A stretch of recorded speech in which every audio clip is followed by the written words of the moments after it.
Illustration by Andy Friedman.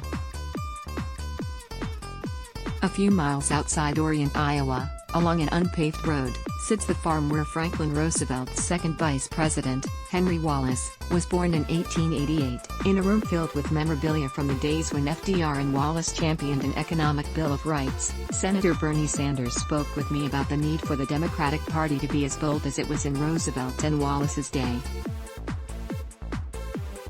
Ad Policy John Nichols, the Q&A. You have made it a mission of this campaign to renew the Economic Bill of Rights, to take this 75-year-old idea and bring it to the present. Why? BS, the answer is that we have to rethink politics in America. What Roosevelt said back in 1944 is we have a Bill of Rights, which protects our political freedoms, and that's important, but we have nothing to guarantee economic freedoms.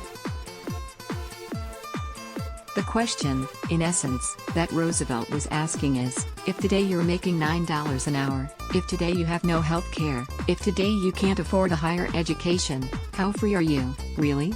And that's the discussion we need. What does freedom mean? JN, how do you answer that question? BS, freedom does not mean that you're sleeping out on the streets. Freedom does not mean that you're $100,000 in debt because you went to college. Freedom does not mean that you can't go to the doctor when you're sick. We have to redefine what freedom means, and that's what fighting for an economic Bill of Rights is about. All that we are saying, and this is not radical, some of it already exists in other countries, is this: healthcare is a human right. The United States has got to join every other major country in guaranteeing that. If you work 40 hours a week and you can't make it on $10 an hour, then we have to raise that minimum wage to at least $15 an hour and make sure that workers can join a union. All over this country now, we have a housing crisis. It's not just 500,000 people sleeping out on the streets. It's people paying 50 to 55% of their incomes on housing. Freedom means that you have decent housing at a cost that you can afford. Freedom means that when you turn on your faucet, the water that comes out is drinkable. Current issue JN, in 1944 and 1945, Wallace was saying that an economic Bill of Rights had to protect people of all races and backgrounds. That was, at the time when the Democratic Party had a segregationist bloc, considered radical. P.S. They had segregationists leading the party.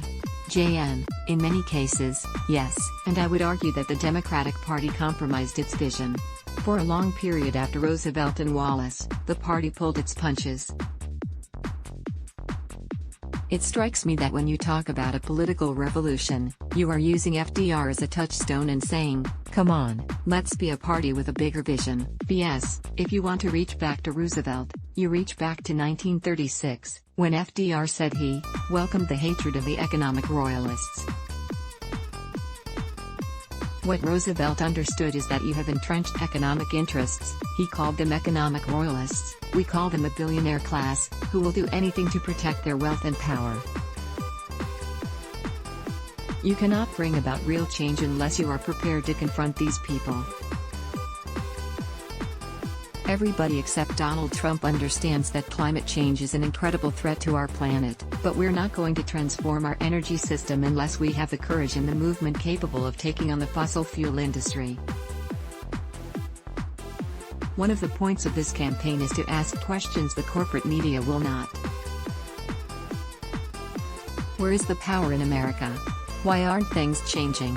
I want to force discussions on those issues because, I've said it a million times, and I'll say it again, no president, not Bernie Sanders or anybody else, can do it alone. We can't transform this economy, this government, unless millions of people are involved in a grassroots political movement to challenge the power structure of this country. So this campaign is about two things. It's certainly about winning here in Iowa and winning the nomination and beating Trump. But it is also about transforming America. The way we do that is through a movement not dissimilar to the civil rights movement, the women's movement, the gay rights movement, the labor movement. That's how change takes place. Let's block ads. Why?